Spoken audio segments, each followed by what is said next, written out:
ଦିଦି ତାକୁ ଡେଲିଭରି ପାଇଁ ନେଇଯାଇଥିଲି ମେଡିକାଲ ଉମରକୋଟ ମେଡିକାଲକୁ ନେଇଯାଇଥିଲି ସାର୍ ଦୁଇଟା ଚେକ୍ କଲା ନର୍ମାଲ ହବ ବୋଲି କହିଲେ ପରେ ଦୁଇଟା ନ ହେଲାରୁ ମ୍ୟାଡାମକୁ ଡାକଲାରୁ ମ୍ୟାଡାମ ଆସିକରି ପ୍ରସେପ କଲେ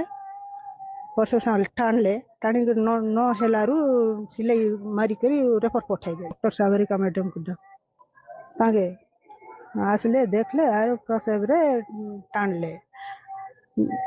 ନ ହେଲାରୁ ସିଲେଇ ମାରି ଦେଇକରି ରେଫର ପଠାଇଦେଲେ ନବରଙ୍ଗପୁର। ଆସ୍ତେ ଆସ୍ତେ ତାର ସିରିୟସ୍ ହେଇଗଲା ଆଜ୍ଞା ନେଲା ବେଳେ ବି ଭଲ ଥିଲା କଥାବାର୍ତ୍ତା ହେଲା ସେ ଅଲ୍ଟ୍ରାସାଉଣ୍ଡ ସେ 22 ତାରିଖରେ ଯାଇଥିଲେ ମ୍ୟାଡାମ ମତେ ଫେରାଇ ଦେଲେ ବୋଲିକି ସେ ନିଜେ କହିଛି। ରେଫର କିଏ କଲା ଆଉ କେତେବେଳେ ବାହାରିଲ? ସାଗରିକା ମ୍ୟାଡାମ ରେଫର କଲେ ମେଡିକାଲରେ ଡେଲିଭରି ପେସେଣ୍ଟ କିଛି ଚିକିତ୍ସା ନାହିଁ ତାର ଲାଗି ଆମେ ଅଭିଯୋଗ କରୁଛୁ।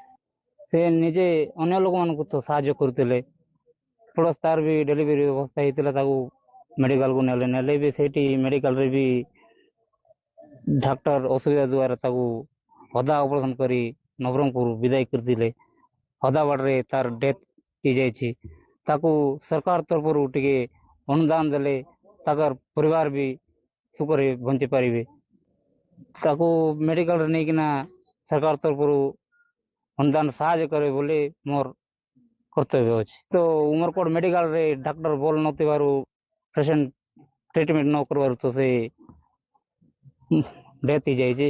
ଆଜି ଆଶା ଭଉଣୀ ଜଣେ ଆମର ମରିଯାଇଛନ୍ତି ଏବଂ ଯେଉଁ ଏଠିର ଡକ୍ଟରଙ୍କର ଅବହେଳା ଯୋଗୁଁ ସାଗରିକା ସ୍ୱାଇଁ ଯେ ଅଛନ୍ତି ଡକ୍ଟର ସେ ଅବହେଳା ଯୋଗୁଁ ଆଜି ତାଙ୍କର ମୃତ୍ୟୁବରଣ ହେଇଛି ଆମେ ଯାହା ଶୁଣିବାକୁ ପାଉଛୁ।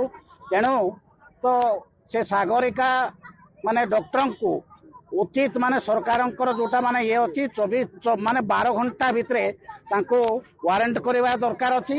ଏକ ଦ୍ୱିତୀୟରେ ତ ଆମେ ଗର୍ଭବତୀ ମହିଳାଙ୍କର ଉବୁଗା ପାଖରେ ମୃତ୍ୟୁ ହୋଇଛି। ତେବେ ଘଟଣାରେ ପରିବାର ଲୋକେ ଡାକ୍ତରଙ୍କ ଚିକିତ୍ସା ଅବହେଳା ଯୋଗୁଁ ମୃତ୍ୟୁ ହୋଇଥିବା ଅଭିଯୋଗ କରିଛନ୍ତି।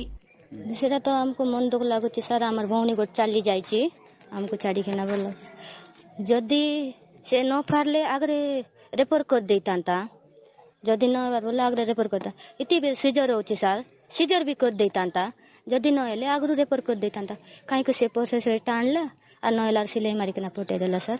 ମୋ ଆଶାକର୍ମୀ ଭଉଣୀ ଜଣେ ଡେଥ୍ ହେଇଯାଇଛି। ସେ ପ୍ରସବ ବେଦନାରେ ଯେତେବେଳେ ମେଡିକାଲକୁ ଆସିଲା ସେତେବେଳେ ତାକୁ ଉଚିତ ଟ୍ରିଟମେଣ୍ଟ ହେଇପାରିଲା ନାହିଁ। ଘଣ୍ଟା ଘଣ୍ଟା ପ୍ରସବ କରି ଗୋଟେ କିଛି ନହେଲେ ତାକୁ 8 ଘଣ୍ଟା ଖଣ୍ଡେ ମେଡିକାଲରେ ରଖିଲେ ତାପରେ ମରଣ ମୁଖ ସମୟରେ ତାକୁ ଟ୍ରିଟମେଣ୍ଟ କରିବାକୁ ରେଫରାଲ ପଠାଇଦେଲେ ରାସ୍ତାରେ ସେ ଡେଥ୍ ହେଇଯାଇଛି।